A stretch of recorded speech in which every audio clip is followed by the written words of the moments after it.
dan Ibu Dewan Juri yang saya hormati, serta teman-temanku semua yang saya sayangi. Perkenalkan, nama saya Fosfahis Sofhal Jamil dari MI Salafiyah Urip Anwar. Saya akan bercerita tentang cerita rakyat Batu Golok. Pada suatu masa di daerah Padamara dekat Sungai Sawing, Nusa Tenggara Barat, hidup sepasang suami istri yang sangat miskin. Sang istri bernama Ina Kumbain, sedangkan suaminya bernama Ama Kumbain.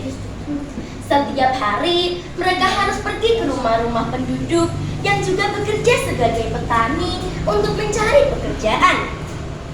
Bahkan suami istri tersebut harus pergi dari satu desa ke desa yang lainnya sambil membawa kedua anak mereka. Ketika mereka sampai di sebuah rumah penduduk yang tampak sibuk menumbuk padi, Ina Kumbain menghadirinya. "Maaf Bu, adakah pekerjaan untuk saya? Saya bisa membantu Ibu menumbuk padi," tanya Ina Kumbain. "Sebenarnya kami tidak membutuhkan tenaga tambahan," ucap si ibu pemilik rumah. "Tolonglah saya, berilah saya pekerjaan agar anak saya bisa makan hari ini," ucap Ina Kumbain memelas. Karena iba melihat Ina Kumbain, si ibu pemilik padi itu pun memberinya pekerjaan. Ina Kumbain disuruhnya membantu menumbuk padi. Ketika menumbuk padi, kedua anak Ina Kumbain diletakkan di sebuah batu ceper yang tidak jauh dari tempat ia menumbuk padi. Batu itu bernama Batu Golok. "Tunggu Ibu di sini, Nak. Ibu akan bekerja. Kalian jangan nakal ya," pesan Ina Kumbain kepada kedua anaknya. Ina Kumbain pun bekerja menumbuk padi. Tidak berapa lama, kedua anak Ina Kumbain berteriak-teriak memanggilnya. "Ibu, Ibu!" teriak kedua anak Ina Kumbain. Ternyata keanehan terjadi pada batu yang diduduki kedua anak Ina Kumbain. Batu itu bergerak naik dan makin tinggi. "Tunggulah kalian di situ sebentar, Ibu sedang bekerja," ucap Ina Kumbain tanpa menggubris akan sang anak. Kedua anak itu pun kembali berteriak-teriak. "Ibu, Ibu, batu ini semakin lama semakin tinggi," teriak kedua anak Ina Kumbain. Karena dipikirnya sang anak sedang bercanda, Ina Kumbain tidak menanggapinya. Semakin lama, batu itu semakin tinggi. Tanpa disadarinya, tingginya sudah melebihi pohon kelapa. Kedua anak itu pun berteriak-teriak semakin keras. "Ibu, Ibu, tolong, tolong!" teriak anaknya sekali lagi. "Tunggu, Ibu sedang bekerja," ucap Ina Kumbain. Akhirnya teriakan anak-anaknya terdengar semakin sayup. Ina Kumbain tetap tidak menggubris teriakan anak-anaknya.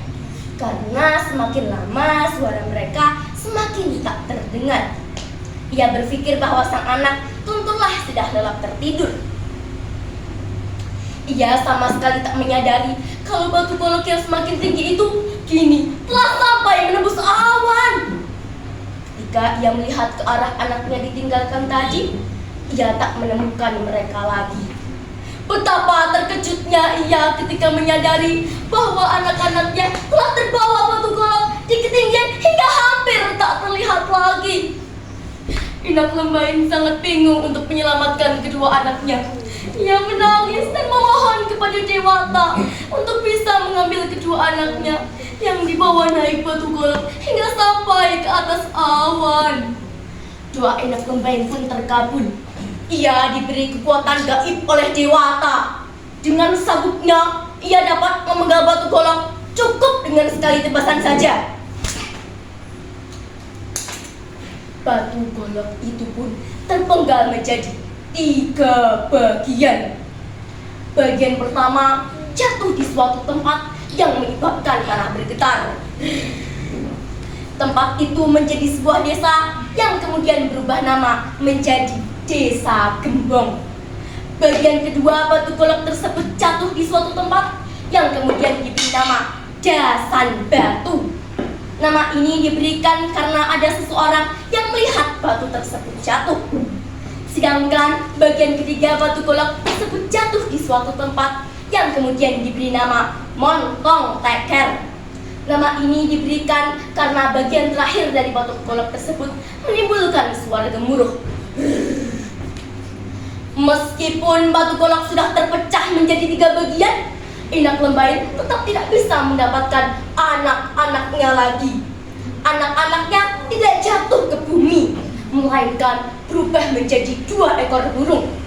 Sang kakak telah berubah menjadi burung kekuok, sedangkan sang adik telah berubah menjadi burung kelik. Karena kedua ekor burung tersebut berasal dari manusia, maka kedua ekor burung tersebut tidak bisa mengerami telurnya sendiri.